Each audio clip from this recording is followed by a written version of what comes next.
What that means for St. Paul's. Clifton Reed Tippy McMichael grew up here in Fayetteville, and as you probably know from her story, she contracted polio at a young age.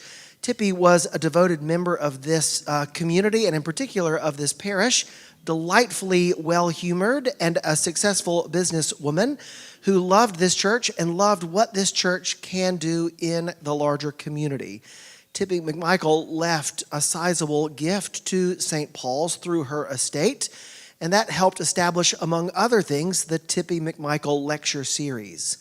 Sometimes people think that Tippy McMichael's gift is only to endow this lecture, but that is not the case. Tippy's gift represents the largest contribution to the St. Paul's endowment, and in many ways was the beginning of the current chapter in our endowment story, which is that it's meaningful. More than just some smaller gifts that go to good uses, Tippy McMichael's gift helped establish our endowment in a way that allows us to grow in our ministries and to grow in our connection with the church and to do things like this lecture series. So the two invitations that I would give you tonight are, first, if you want to know more about remembering St. Paul's in your will, please let me know, because we would love for the next Tippy McMichael to offer a gift like that, whether that big or not, a gift like that we can use to do good work for the wider community.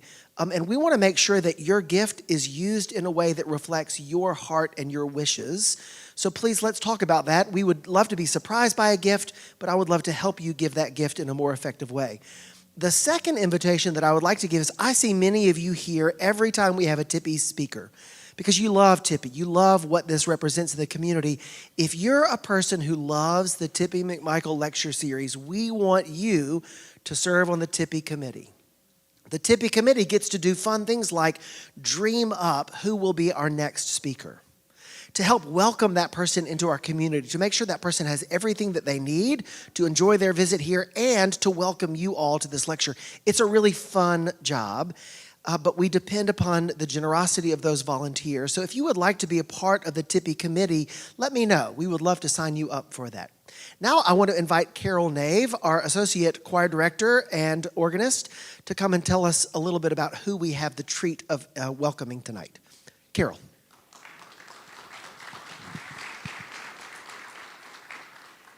Thanks, Evan. I am really delighted to be able to introduce our lecturer and our performer for tonight.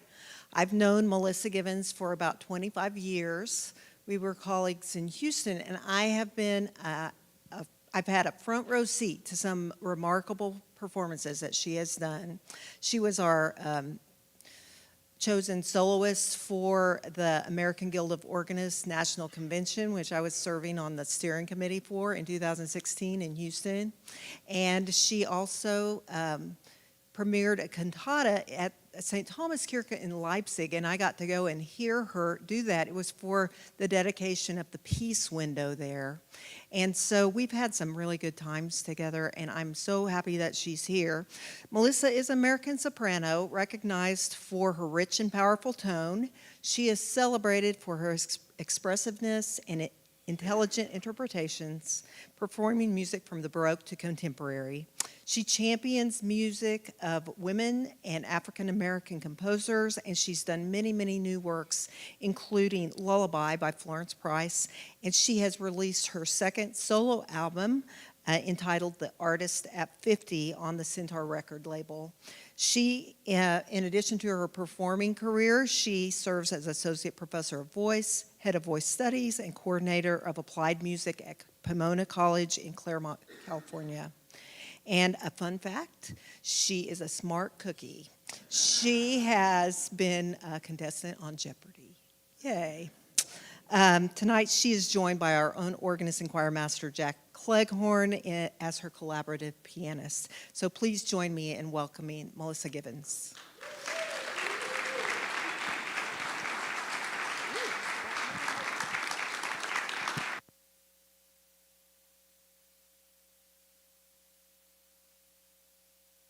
Can you all hear me? Is it on? Is it on? Yay, awesome. Thank you all so much for welcoming here today, and I want to thank the Tippy Committee especially Denise, who's not here, and Carol. And I'm particularly grateful for their care and compassion following the death of my mother last year, not only in allowing me to withdraw from my appearances last year, but inviting me back to be with you this year. And I'd also like to thank the Special Collections folks from University at Arkansas for all they do to spread the word about Florence and to aid the scholarly committee. I should probably turn on my timer so I don't overtalk or undertalk. Good. Special thanks also to Carol and her husband Matt for being such generous hosts this weekend. And I cannot say thank you enough to Jack Cleghorn for partnering with me in presenting this amazing music to you this evening. Florence Price is truly one of America's greatest composers. Not women composers, not black composers, but composers, period. It is only the fact of her race and gender and the life experiences attending therefrom that have prevented that assessment from being more widespread. But I do believe it's becoming less of a minority opinion, if you'll pardon the pun. Why have I become a Price scholar and performer? As I contemplated my doctoral dissertation topic, I eventually settled on the songs of Felix Mendelssohn and their reception history in London, where he was basically a rock star, like seriously. One of the leading scholars in Mendelssohn research was John Michael Cooper. I literally could not have completed my document without his voluminous works on the topic. I think he's watching tonight. Separately, but at the same time, when the Black Lives Matter movement got started, he and I both made a conscious choice to focus on the works of underrepresented composers, primarily those of black women. His scholarship led him to Florence Price and Margaret Bonds, among others, as did my performing. We eventually met through a collaboration with Conspirare, the Grammy-winning choral ensemble based in Austin, which I sing with from time to time. Besides becoming fast friends, we became partners in Price. I've been the grateful beneficiary of several of his editions as they've come hot off the presses, as it were. So how did we get here? How is it that an immensely gifted composer of some 175 art songs and spirituals had, at the time of her death, only a mere handful of songs credited to her name? The principal cause is race and gender. Having her music taken seriously by publishers, not always an easy task, particularly in the United States, and particularly for vocal music. Mostly it got passed around to friends and colleagues, but as noted Price scholar, the late Raylinda Brown noted, Price was an exceptionally shy woman, almost allergic to self-promotion. Her songs, as gorgeous and as incredible as they are, got shelved away, waiting to be discovered by later scholars, which almost did not happen. In a very well-publicized story from 2009, a ramshackle home in Chicago, in which she had once lived, was set to be demolished. Someone fortunately did a walkthrough and saw the trove of papers in it and figured out whose they were. Florence Price's papers and compositions. We are so fortunate to have this wonderful display from the Special Collections folks here with us tonight, and I hope you'll take a moment to look over their display, and hopefully it will help contextualize some of what you'll hear. Some of the songs we're singing tonight have the actual manuscripts that these songs, the editions of these songs are from. And in terms of what she set, Price was a voracious reader and especially drawn to poetry. She encountered many of the great poets of her day as a member of the upper middle class of Little Rock. Her dentist father often hosted visiting black dignitaries who were refused lodging in the white hotels in the segregated South. Her family was also friends with that of Margaret Bonds, another home where people of note regularly passed through. Price had a gift for not only selecting good poetry, but for interpreting in song, for finding in it layers and inner sense and elevating it. Another theme that's so relevant in Price's music, and particularly in her songs, is her identity as a black woman. She came from very fair-skinned people. Her mother was light enough to pass for white, and in later years, she left the family to do just that. And just in case you're not familiar with what that means, in the segregated South, there were several black people who were fair enough to pass, as in they took advantage of their lighter skin, and therefore they did not want to be associated with black people because you weren't treated very well if you were black, but you could take all the advantages of being white and just separate yourself from black society, and therefore you could pass. You could go live in white society and nobody'd bother you, and they didn't know.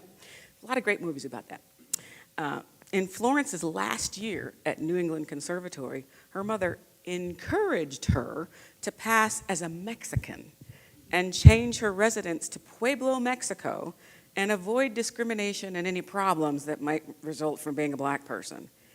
It, as you might imagine, made her extremely uncomfortable. She vowed from then on to be her authentic black self in all ways.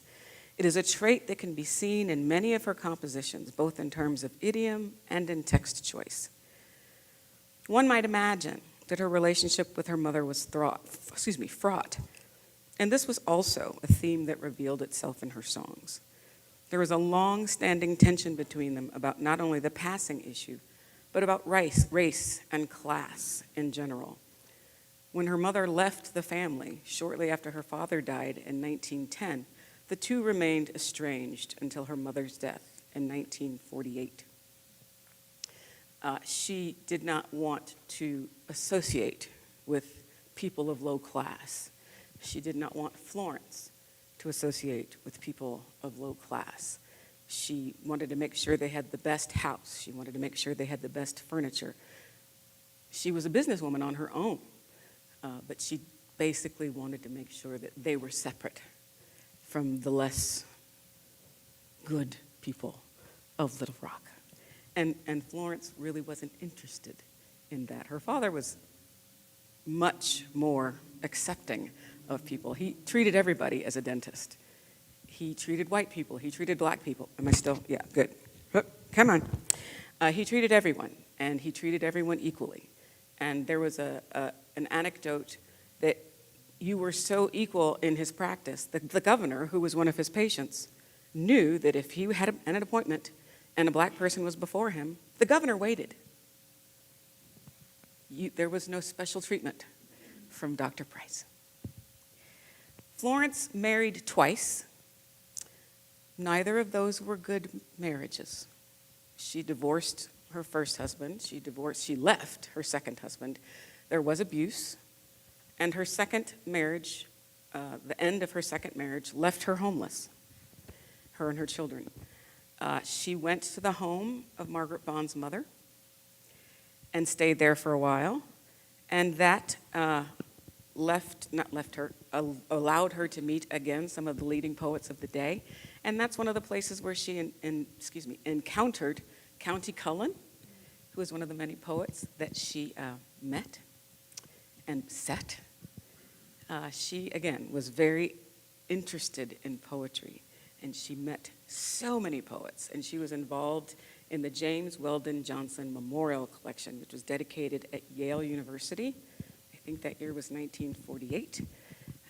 And some of her papers are there, some of her compositions are there, and it's a wealth of people and of thought and of experience of the black community, the black artists, and the black literati that she involved herself in and that she bathed herself in and is reflected in her music. And those marriages and that experience, again, is reflected in some of her music. It's not exactly autobiographical, but you can see that those experiences are reflected in how she set text and what themes she chose to write about. And the same is true of motherhood, both her experience as the daughter of a difficult mother and her experience as the mother of two daughters that she loved very, very much. You'll see when we kind of talk about the songs that I'm going to sing for you tonight. But as much as she enjoyed lovely daughters and difficult husbands and a difficult mother and a wonderful father, she also had other problems. She was not a well woman. She suffered heart troubles. She suffered money troubles, obviously, because of the divorce and having to raise children kind of without money. She lived in kind of a commune for a while in Chicago. I think that may have been the McMichael house that they were talking about. I'm not entirely sure. Despite having some success, she was considered the dean of the American composers of the Western Central America. They kind of had to add that little sobriquet because William Grant Still, who was a very good friend of hers, they grew up together, was already the dean of American composers, and she was not about to step on those toes. So they added that. She had her first big premiere thanks to Maud, I can't remember her name, I'm so sorry, I didn't write that one down, at the Music of America thing in Chicago, and that's a whole nother story. We're not going to digress. But her symphony was premiered, and it was at the Wanamaker competition that one of the songs that we're going to sing tonight was premiered.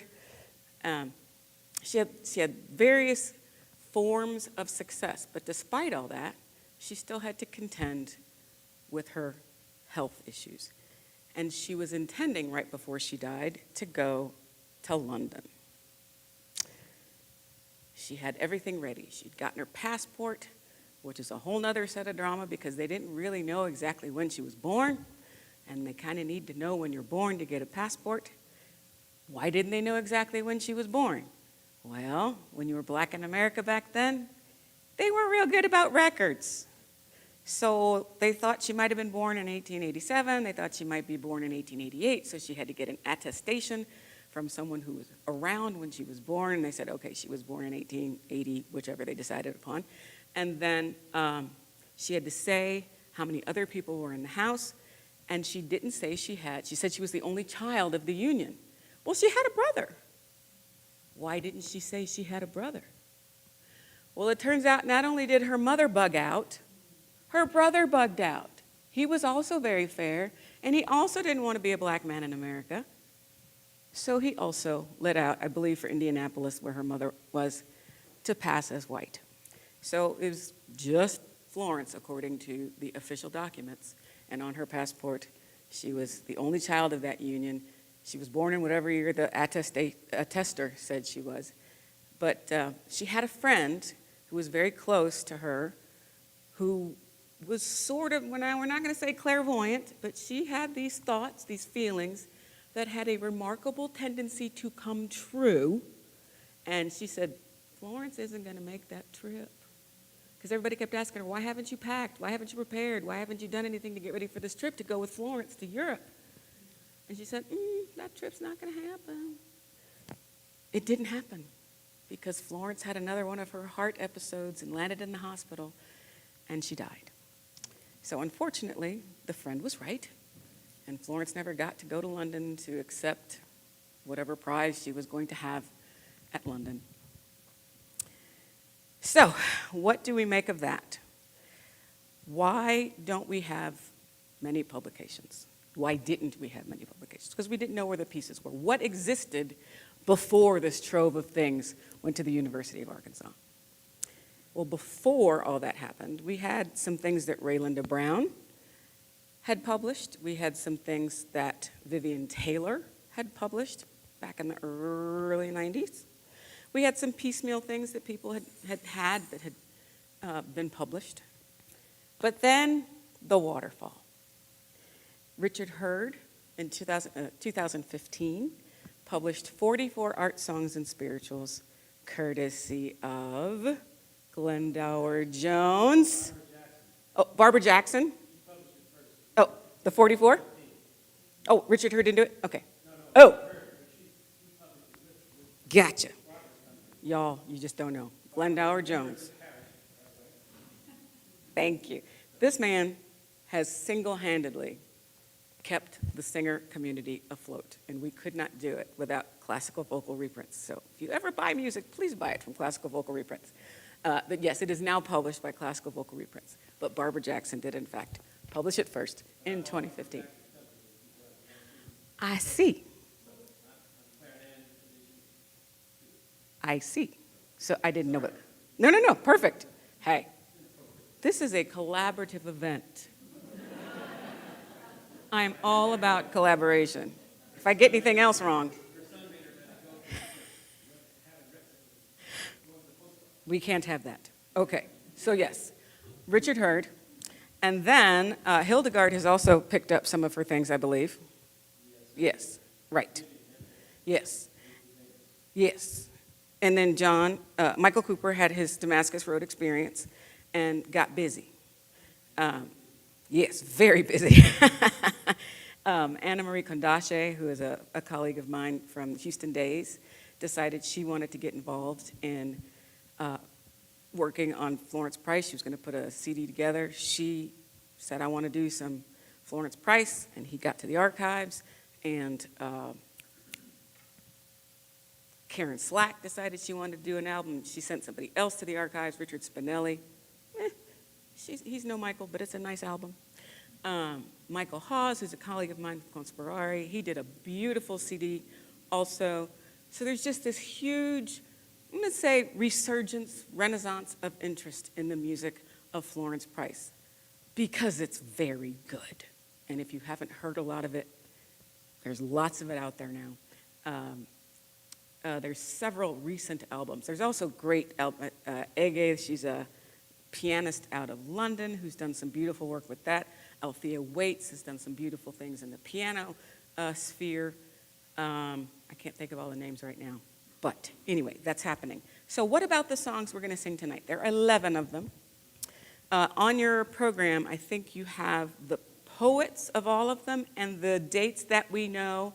God love her, Florence didn't always date her stuff, but I'm thinking she didn't know she was going to be famous till the end of time. So now we're kind of conscious of these things and we date everything. But so some things we know dates for, some things we don't. We're starting with Beyond the Years, which is a Dunbar poem because Dunbar is one of the poets she set the most. One of the wonderful things, or one of the things that's most interesting about Paul Dunbar is that he wrote both poetry in standard English and in dialect English, in what we call now African American vernacular dialect. And, some people have feelings about African American vernacular dialect. I'm not one of them. And in the 7 songs on 7 songs by Florence Price, there's a set 4 pieces by Florence Price, the whole thing's in dialect. And in the 17 art songs and spirituals, there is one piece called Wading in the Creek, which we will be closing with tonight, and that one's in dialect. So we wanted to make sure we had some Dunbar that was in standard English and something that was not, so you could kind of hear the difference. And what's interesting about Wading in the Creek is that even though it feels like a, kind of a almost dance hall, kind of fun, let's go to the creek, let's have some fun, she sets that piece with so much complicated, high-minded kind of classical things going on. She kind of plays with the dichotomy of fun, dialect, serious, classical.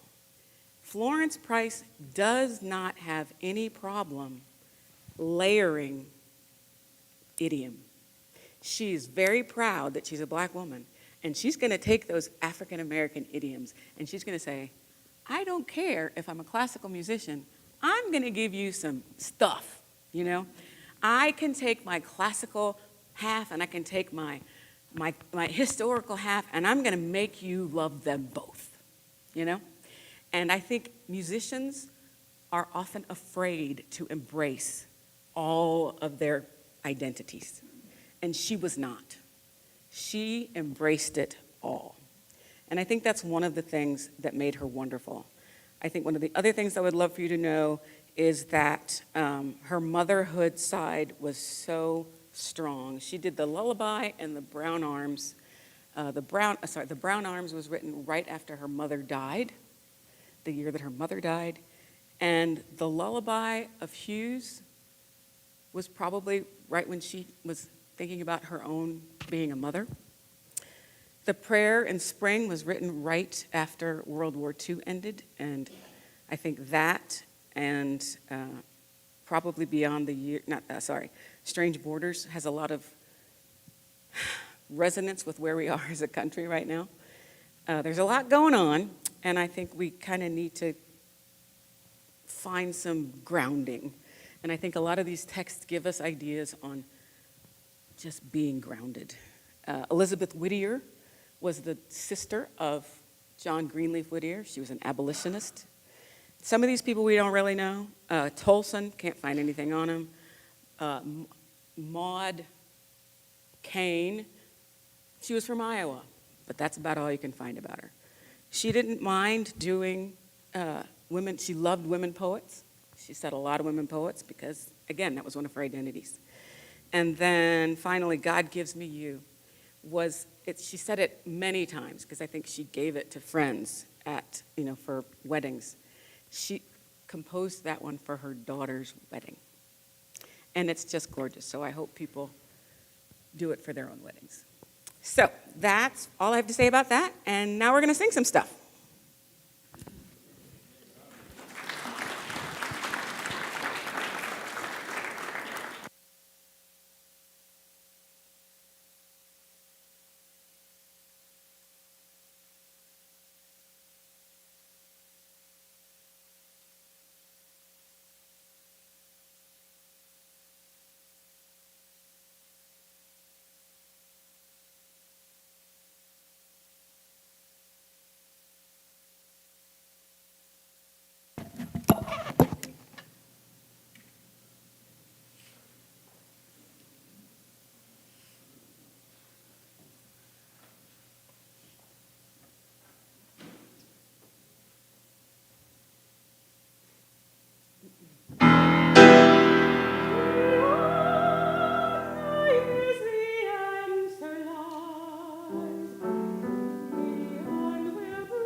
piece there is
Thank you.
I think we have time for a couple of questions and answers if you have some. Carol, would you mind helping me with the microphone on this side of the room, and I'll go to the other side. Any questions for Melissa? Yeah.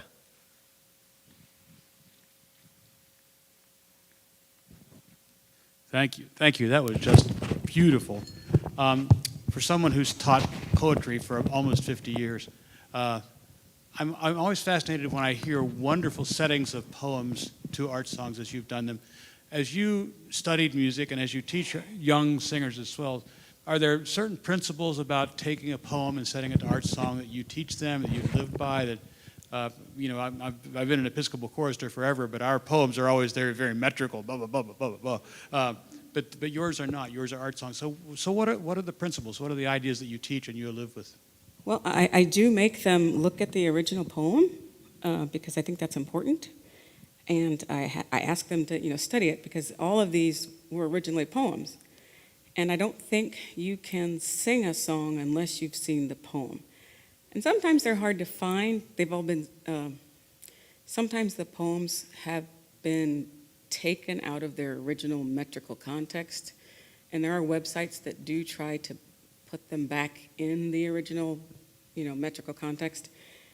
And sometimes it's not. So you just have to kind of, I want them to take it out of the score because they just kind of read it as it's set. And it makes better sense for them to see it as the poet intended it so that they can get an appreciation for what the composer saw before they said it. Because there's always some choice that the composer has to make when dealing with a text.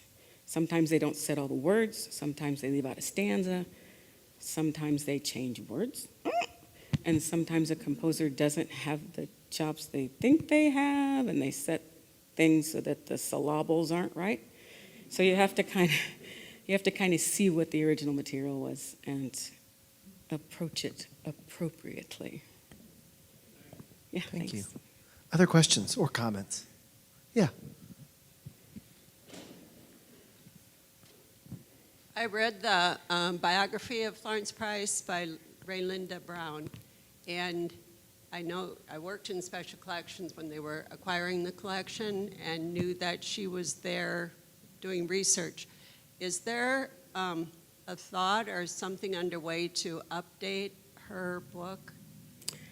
I don't know. Knowing that yeah. what she wrote did not contain the special collections acquisition so much. Right. I mean, I think she knew about it. There's a postscript in that book that I know that people were interested. Her sister was interested in kind of making sure that work kept going. So I don't know if there's a plan for a updated version.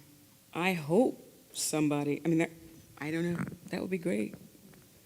Maybe Michael's gonna do it, or. Oh, she does. Okay. Samantha, that's her name. Okay. Yeah. Good. There you go. Like I said, Glendor, he knows everything. If you're watching online and you couldn't hear that comment, the Oxford Companion to Florence Price is coming out. Samantha Higgins? Samantha Ege. Ege. Thank you. EGE. EGE. Thank you. Matt?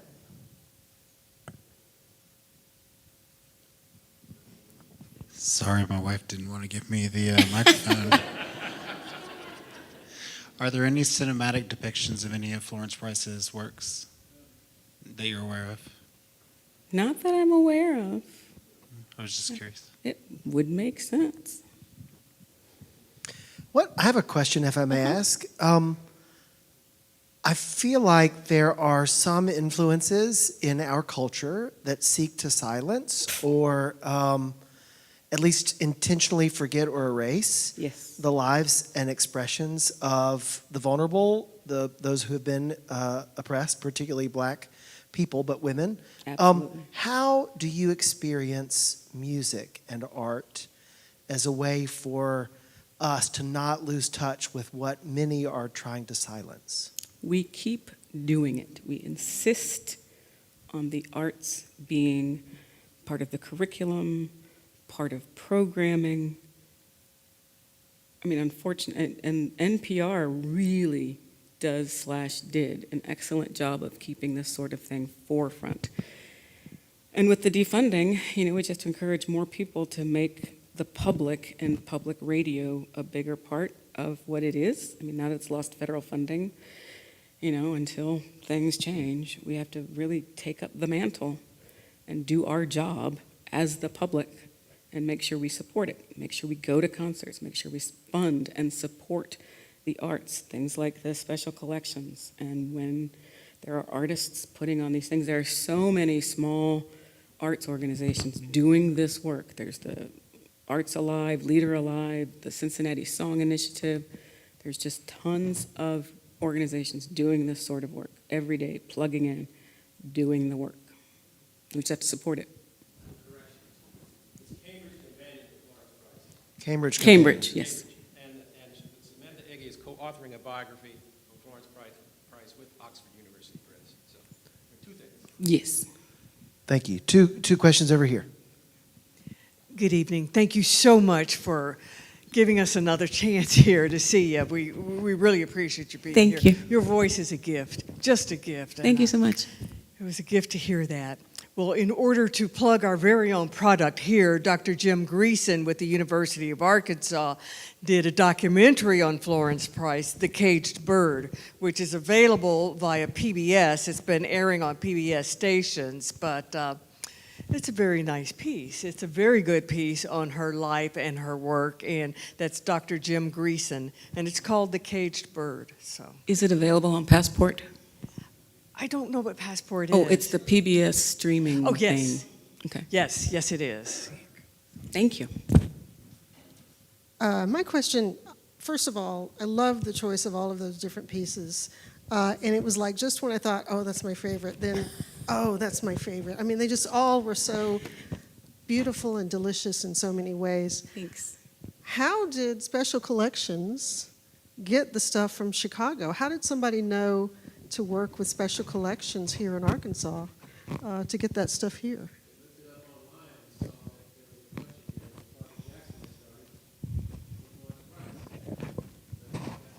Josh?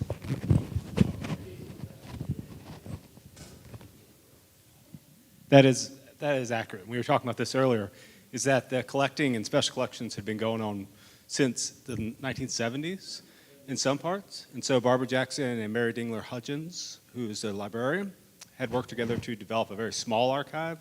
And so when the people that bought the building that had been lived in by Florence Price and they found that material, they searched online. So the work, just to shout out librarians and archivists, the work we do to make things discoverable is really, really important. One of the things that we really focus on at our special collections, but all good ones, is to make it available. And that's how we got word. So they contacted Tom Dillard and Tim Nutt here at Special Collections and said, are you guys interested? And of course, they jumped up and down and said, yes, and we'll drive right up there. And then that acquisition led to, and I've told a few people this, 4 subsequent archives additions. Some of them we have sought out, and some of them have come to us as further donations. So that's how you do the good work, and then it pays off later. Today also happens to be the 3rd anniversary of Barbara Jackson's death. So we miss her, but today is the anniversary of her death. We have time for maybe one more question or comment, if we have it. Well, let's say thank you to Melissa Gibbons.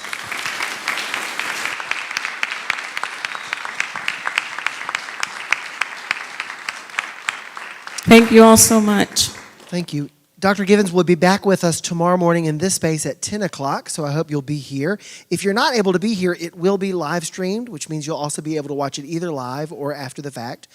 One more quick announcement. Our next Tippy speaker, you can see on the back of your brochure, is Bishop Marianne Buddy, who will be with us on the dates listed to talk about her new book, and in particular about the attention that she drew to our church and to the National Cathedral in Washington back in January. But we look forward to having Bishop Buddy. But even more than that, I look forward to seeing you all tomorrow morning. Thank you again.